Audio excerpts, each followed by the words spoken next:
Unraveling the Xenomorph life cycle is quite the task. From the facehuggers to the mysterious black goo, let's piece this puzzle together. The original Alien film depicts the Xenomorph beginning its life cycle as a fleshy egg, which, when approached, releases a crab-like facehugger that attaches itself to a human face.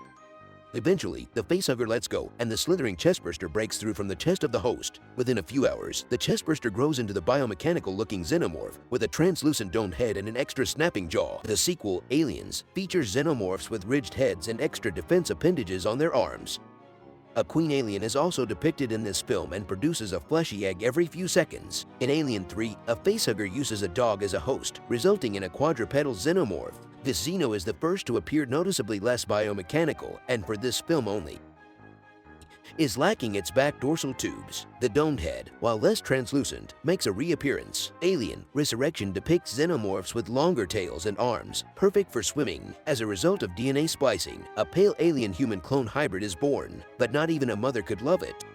In the first Alien vs. Predator film, Xenomorphs appear similar to those from Resurrection, aside from the alien that dons an artful grid on its skull. This time, Xenomorphs go face-to-face with predators, culminating in the birth of a Predalien chestburster. In the sequel, Alien vs. Predator Requiem, Xenomorphs have ridged heads again. The Predalien chestburster from the previous film matures, resulting in an alien with predator traits. It's stated in these crossover films that there has been an ongoing fight between predators and aliens since Egyptian times, which contradicts the following film's timeline. So, let's forget about that. The prequel, Prometheus, introduces godlike beings called engineers and black goo, which can alter DNA in mysterious ways. An android called David gets a hold of the goo and uses it to infect a scientist, who gets busy with his girlfriend and creates a premature squid-like trilobite. The trilobite grows and uses an engineer as a host, producing a smooth alien called a Deacon.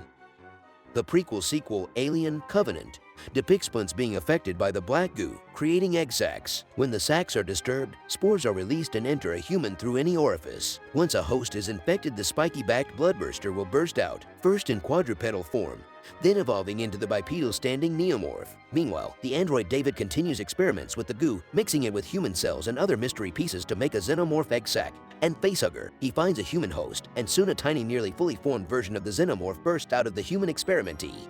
It grows into a thin and more organic-looking xenomorph, leading many to call this a protomorph. But whether David was working from a blueprint or his own invention isn't known. What we do know is that Ridley Scott will surely release another Alien film that changes the life cycle yet again, rendering this entire video completely worthless. Thank you to the patrons for supporting this animation, and thanks to everyone for liking, commenting, and subscribing. Leave a comment down below for what you want to see animated and ring that bell to stay updated.